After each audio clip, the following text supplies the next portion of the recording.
Hi everyone, welcome to Training with Kayce, where we explore animal training and living our best lives with animals.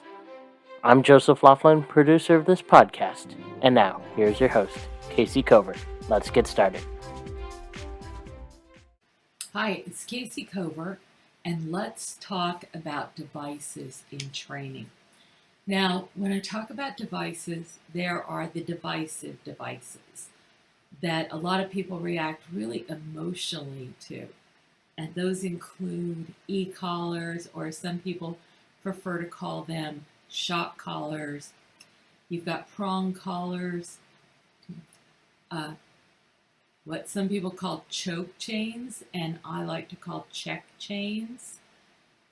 You've got other devices that people will try to convince you are great, and they've got their own problems, like clickers or even food, toys. There are problems with every one of these things. Why? Why don't I like any of those? Well, they get in the way of what you really need to have with your animals, or what your clients need to have with their animals. That's relationship. You think about it.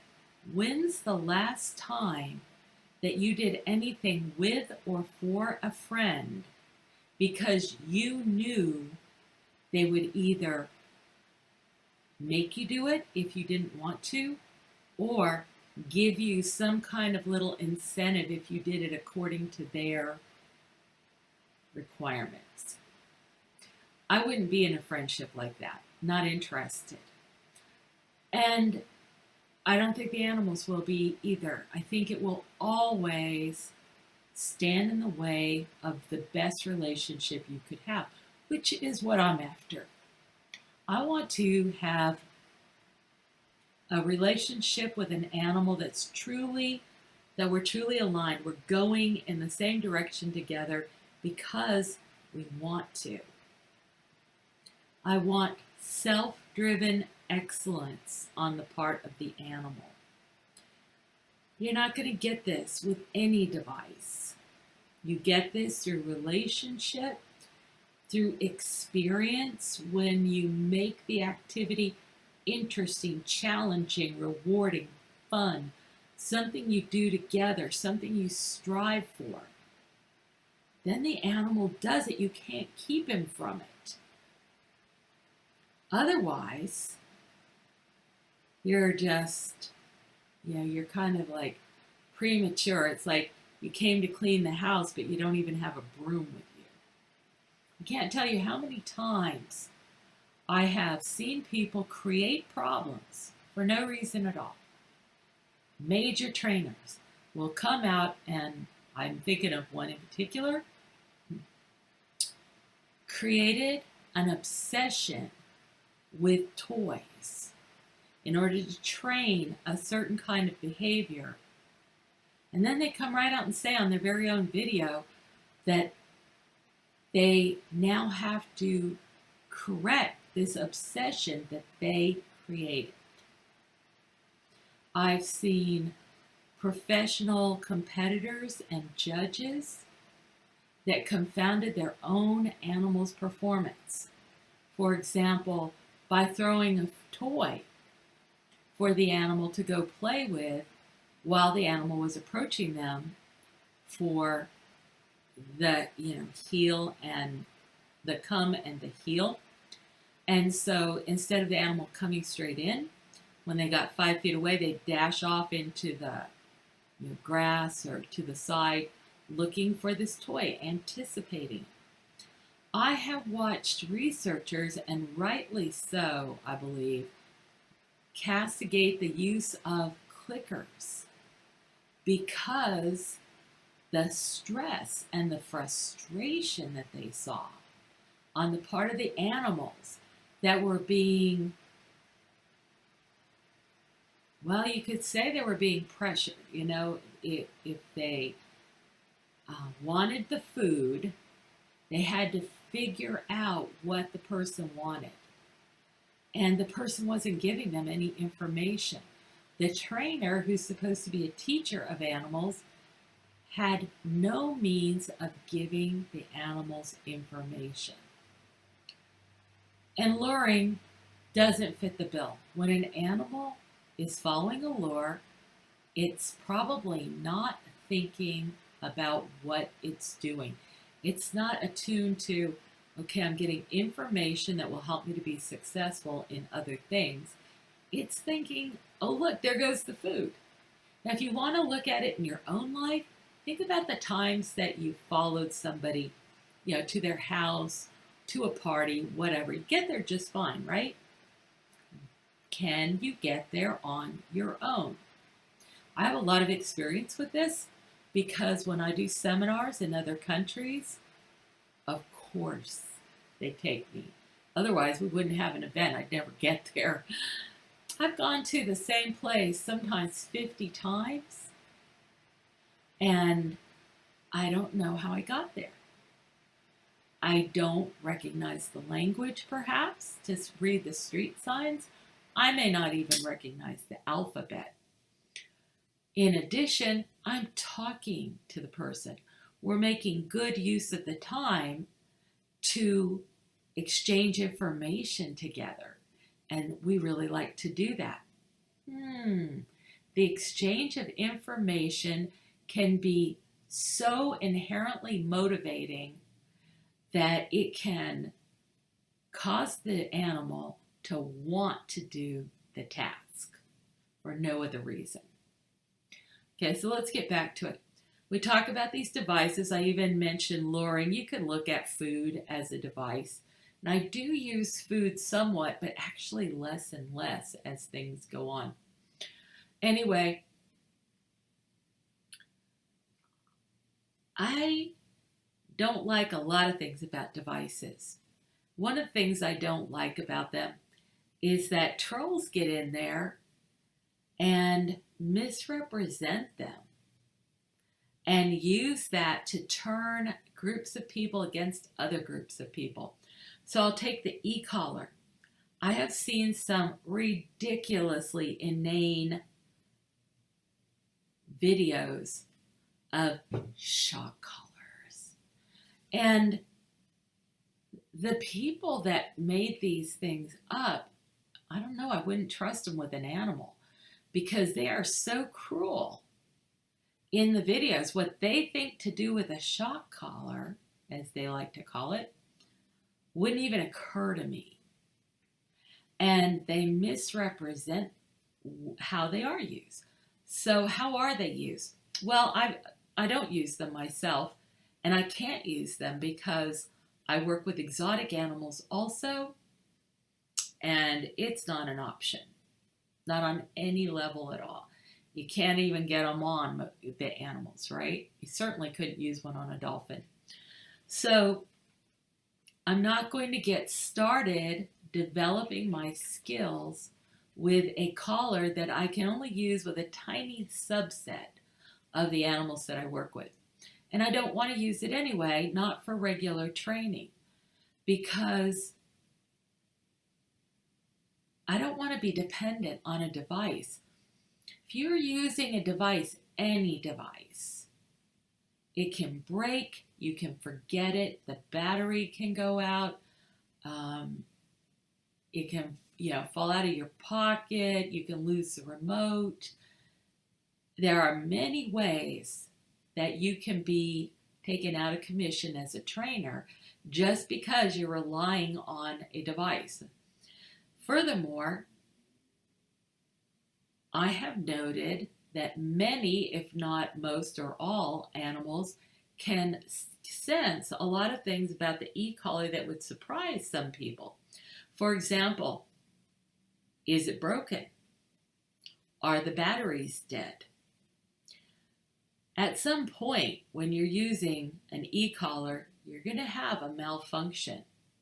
The batteries are going to die, or the contacts are going to occlude, or you'll leave the remote someplace or lose it. You'll leave it at home or lose it. So then what happens? If you have a savvy animal, they understand that you no longer have any means of controlling them.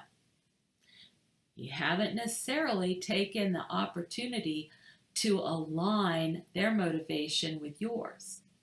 So they're not interested in doing what you want them to do. They were only doing it because they were coerced.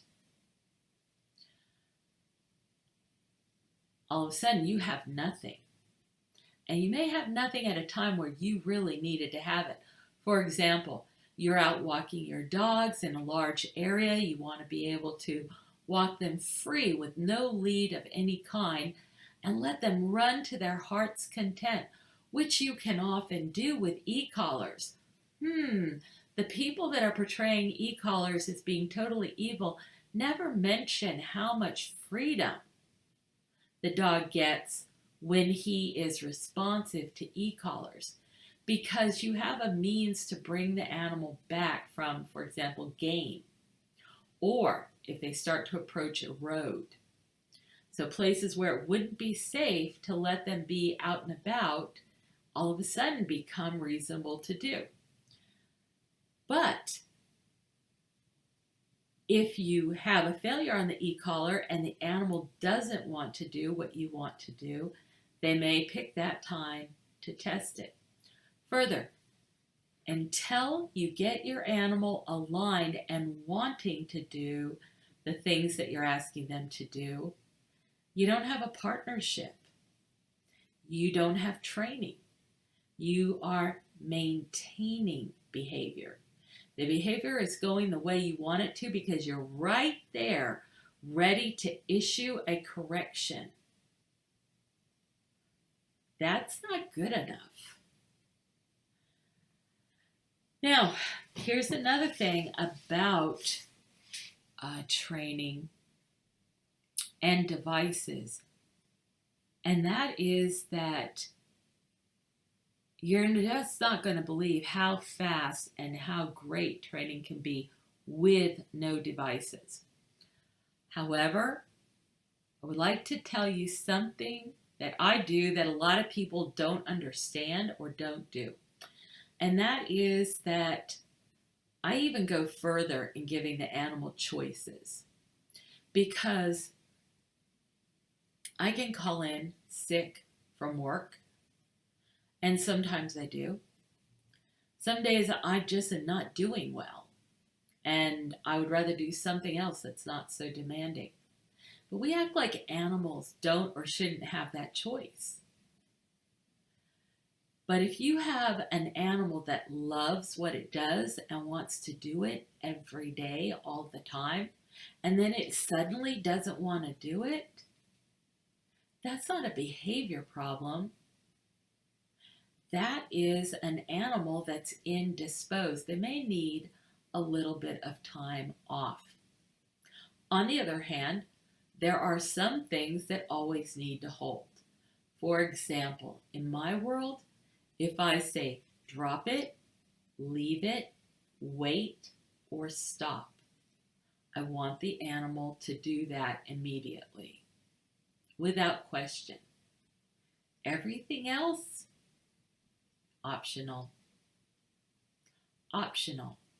When you train an animal, you get what you train for. If nothing, no relationship, it has a shelf life of long. Every day you're forging your relationship and the love of the work you're doing together.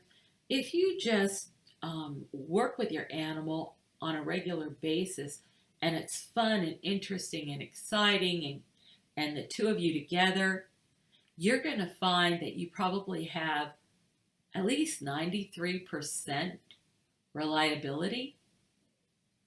That's not bad. And you may very well find it's even better than that.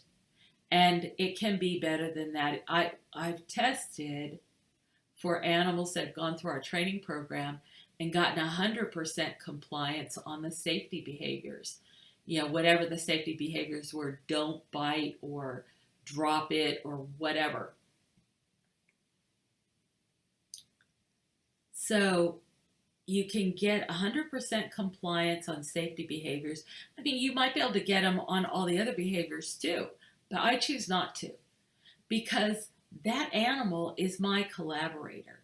That's an intelligent, sentient partner.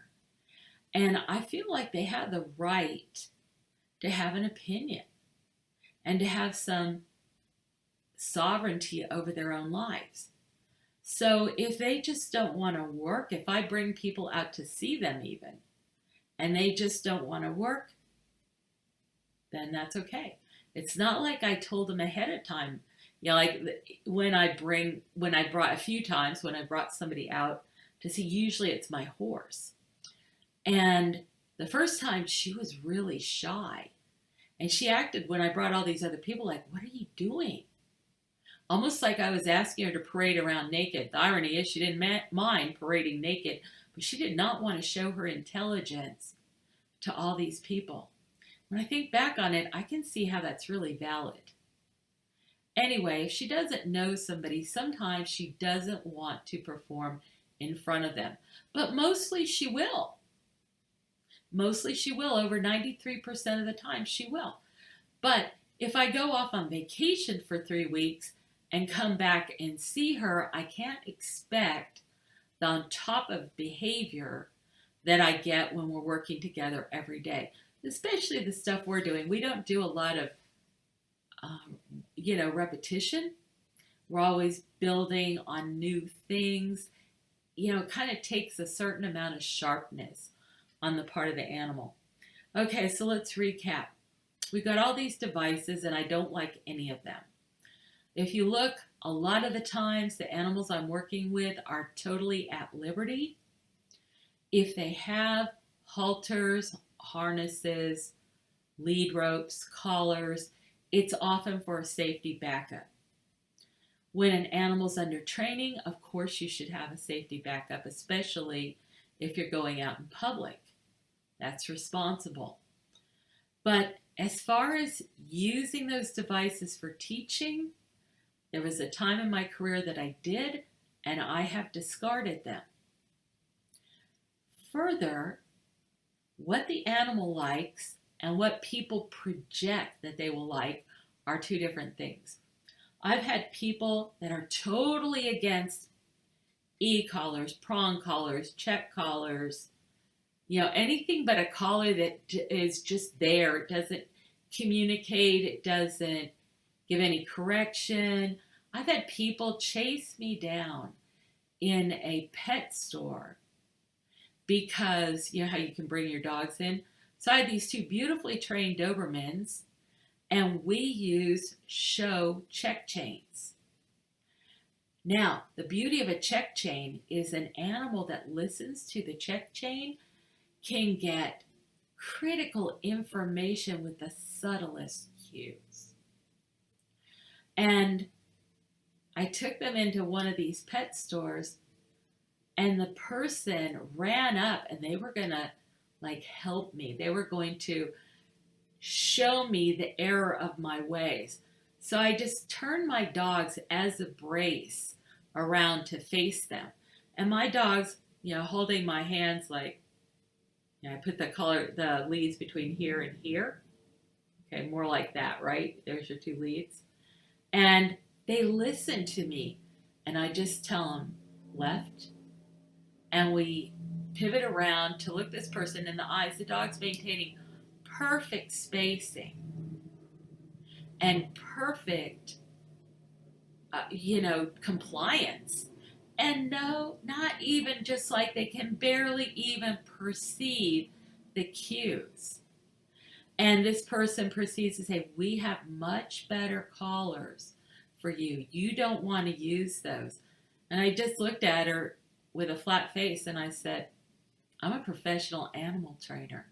I work all over the world doing this. This is exactly the collar I need.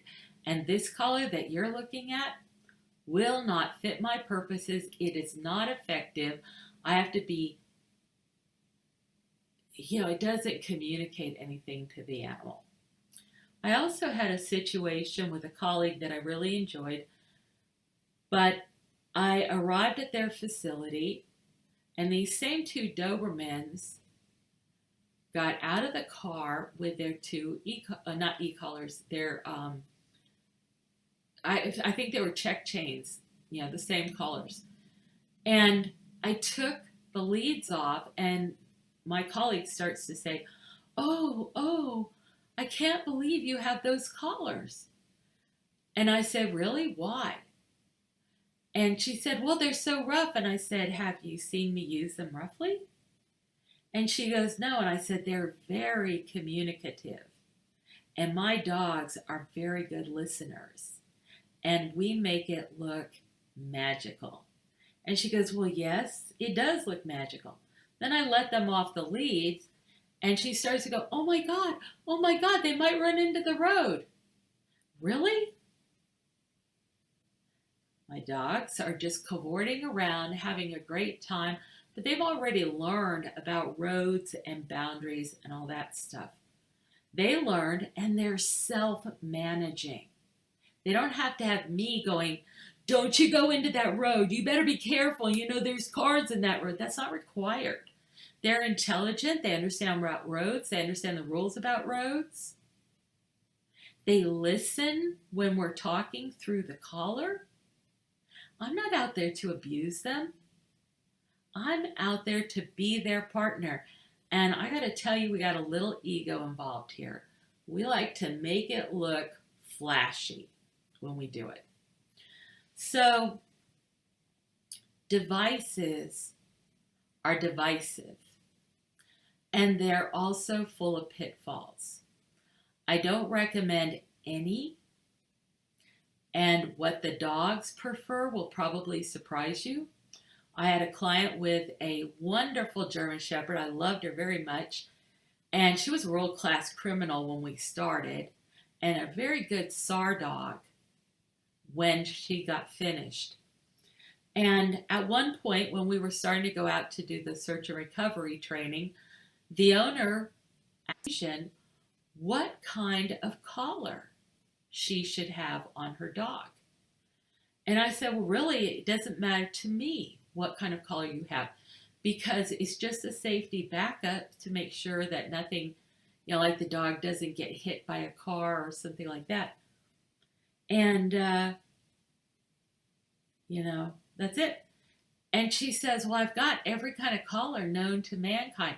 It turns out that this great trainer, this great woman, she was a pet owner, but really smart and dedicated, and she did a great job.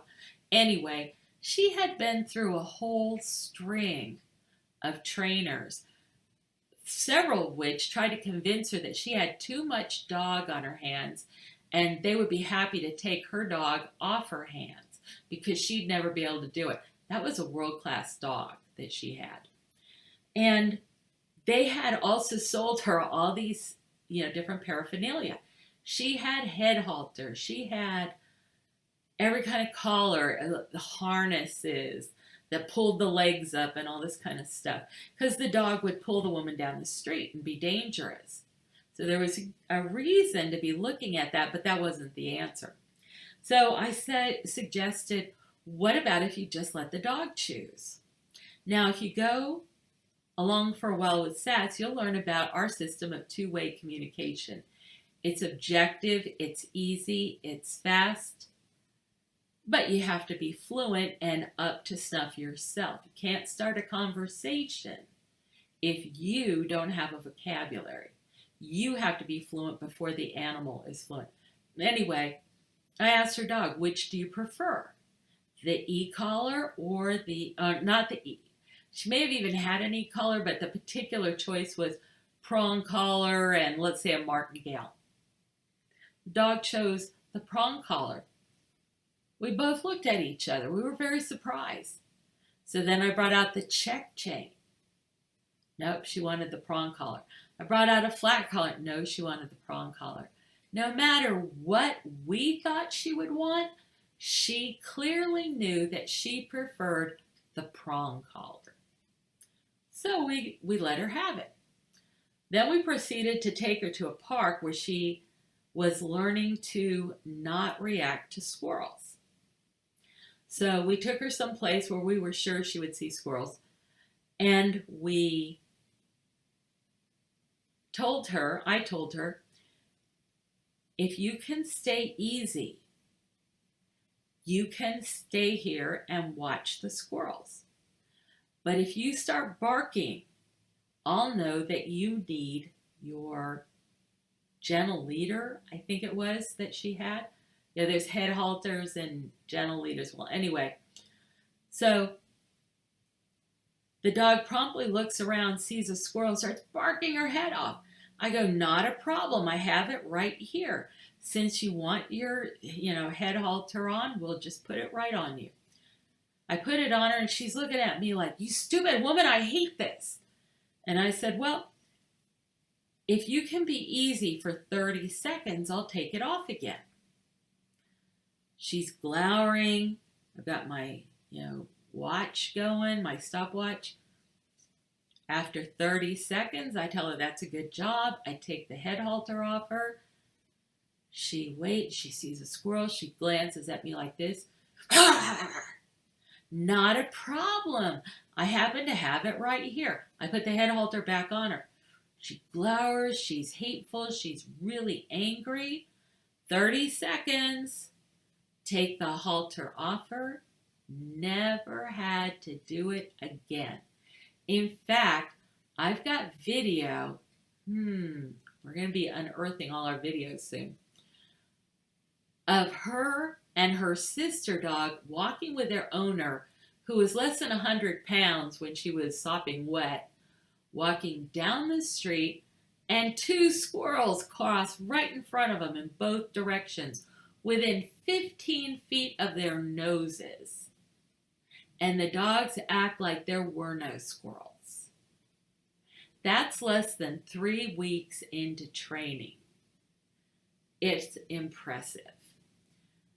And the only corrections that dog had is me putting a head halter on her when she did the wrong thing. Not correcting her with it, not snubbing her, not jerking her head around where she can get subluxation of the spine. Just putting the head halter on her. Meanwhile, she actively asks us if she can wear a prong collar. It is not my business to tell the dog what to like, but I am happy to honor her preferences when she manages her own behavior. But what's better is when we can walk together, no leashes, no halters, no anything. And we are in total communion, and that animal is responsible to the rules and regulations that govern both of us. I might not mind if she's off lead running all over the city. I think I'll find her soon. She'll come back. But the city minds, and people with other dogs, or people that might be fearful of a big dog, they mind. And they have rights too. So we try to be responsible and considerate of other people. Okay, so devices. Don't like them in general. I have found a few uses for them, but I just try to leave them behind as quickly as possible and develop a relationship and an understanding with the animal that allows them and inspires them to align their purposes with mine, and it allows them to be active collaborators where we're both working together. I'll tell you what, a lot of times they'll come up with a good idea. When they understand what you're trying to do, they will solve problems that I might not even know how to solve. One example, I had a little monkey that was being trained to be an aid for quadriplegics. She would ride on my shoulder. She had to pull light switches. Back then they had a lot of lights with, the pull switch. She only weighed 2.5 pounds. If she just held onto that switch and tried to pull it, she wasn't strong enough or heavy enough. What she learned to do is, as we approached that switch and we asked her to turn the light on or off, she would be like Tarzan. She'd jump up, grab the thing, and as she swung across, the momentum would cause the light switch to be activated. And then when she's swaying back, she'd just hop back on our shoulder. That wasn't my idea. I didn't teach her how to do that. She looked at the problem and she goes, okay, we can do this better. And she did. The other problem with devices is that you don't really necessarily have a trained dog. You have a managed dog. And if you have a managed dog who isn't aligned with your purpose, if your device fails, you could really be in trouble.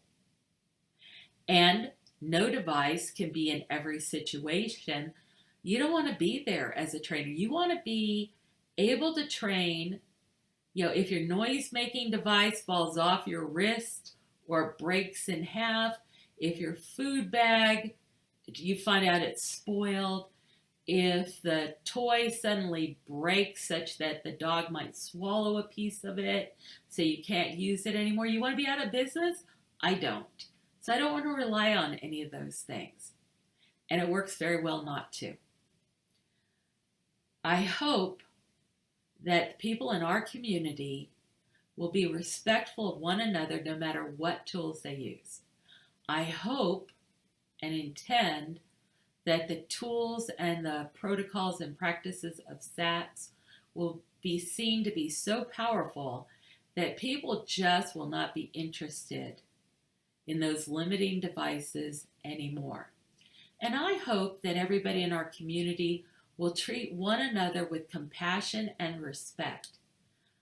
I have seen trainers go after other trainers that, for example, use an e-collar, or they have a different philosophy of training dogs. But I do want to say something on the other end of the spectrum. While I've seen purely positive trainers be downright nasty and negative to trainers that didn't agree with them, I have also seen trainers that used e-collars and used them very harshly and justified or tried to justify that by saying that they were saving the dog's life and there was no other way to do that.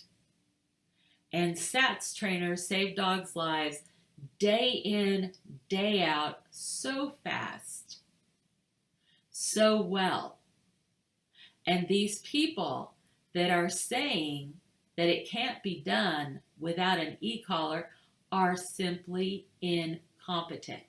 They are showing the level of their own ability and not any truth about training. And one other place, and this isn't actually a device, but it probably comes in the same, discussion thing. And that is, a lot of trainers will say you have to dominate an animal. That you have to be numero uno, that they have to know that they have to do what you say, that you're going to set the standards, and so on and so forth. I think that that's just unexcusable. Like, there is no justification to dominate anybody. Really. I mean, maybe on an emergency basis to keep somebody from getting hurt or killed. Other than that, no. If you work with exotic animals, you cannot dominate them. And not just because they're big and dangerous and fast, and you can't even touch them sometimes anyway, so how would you dominate them, right? But also because no matter how big and dangerous they are, they're all emotionally fragile. They're on the inside looking out. They don't necessarily know their own strengths or their own weaknesses. And if they get upset, they can literally die on the spot. I don't want to be part of that for any animal. Now, if that happens with zoo animals, do you think that coercion and domination and oppression don't affect your pet animals? Your livestock? Of course they do. There have been plenty of animals that I've encountered where we had to entice them to engage, where they were so disillusioned by their own life that they were dissociated. They're standing there staring out into space, and you're not even on the planet as far as they're concerned. And then when you go and you start to talk to them, and they kind of awaken, they go from this to this, and all of a sudden they're willing to take a carrot from you. And the next thing you know, they're actually engaging. And then when you go to leave, they don't want you to go. And yet, there are so many people that will not allow the animals to be intelligent, creative, responsible, sovereign. That I realized you have to be very careful about which animals you awaken, because you have to turn them back to the situation in which they found it necessary to dissociate in order to bear their lives. So I'm all out for getting out there, partnering with animals, recognizing their incredible abilities, their intelligence, their inherent right to manage their lives and their bodies, and then finding ways to inform and inspire them so that they will want to align with your purposes, and together you can make a dynamite team that doesn't need to rely on any devices. And I hope that you will also consider whether or not your animal deserves to be able to call in sick from time to time, or deserves to be able to choose their work from time to time, especially if you're doing something where they really have to work a lot and then they're at home. Let's say you have a service dog. How many hours a day is that dog working? Would that be legal for a human? Could you keep a human working for that many hours? What is the cost to your dog? How are you going to help that dog cope? And when does that dog get time off? And there's a lot of creative, rational, compassionate service dog users that recognize all of those things. And I'm thinking one in particular, she's amazing. And one of the things we did with her at one of our seminars is she wanted to give her guide dog time off to just be loose and be a guide dog with no responsibilities. But there were a few issues. She had her on a flexi lead, a very long one, and she had to make sure she didn't cross the path so that, like she was walking along a bike path. So if she was on the right side of the bike path, she had to make sure the dog didn't go to the left side, because then they might clothesline a jogger or a cyclist or something like that. She also needed to know that it was safe for her to walk. So we developed a way to ask the dog to go out in a cone, okay, like so. And that dog would go out to the end of the flexi lead, check the entire area enclosed by that cone, and then come back and give a clearance. That meant there were no obstacles, there were no barriers, holes, other animals, rocks, toys, whatever. And then she was free to go off on her own. And we did both of those things while we did many other things in the course of the seminar. It was either 2 or 3 days overall. And believe me, this didn't take very much time at all, because that dog also learned the concept of corners, going to the curb, going for help. And she worked on all kinds of reactivity issues, because she was very proficient at her job, but she was not prepared for the environment she went into. But by the time her owner got done with her for these 2 or 3 days, she had all these special skills and she solved this big problem that they had had. So, keep that in mind when you think about devices of any kind,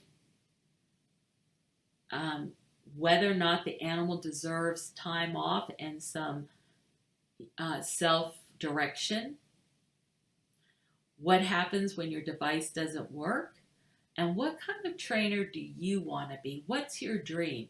Do you really dream of being someone that's so skillfully coercive that nobody knows that you had to use harsh techniques with this animal in order to get it to this really high level of performance? Or do you want to be a team member where you and your dog flow to the highest level you can sustain together? All right, just things to think about.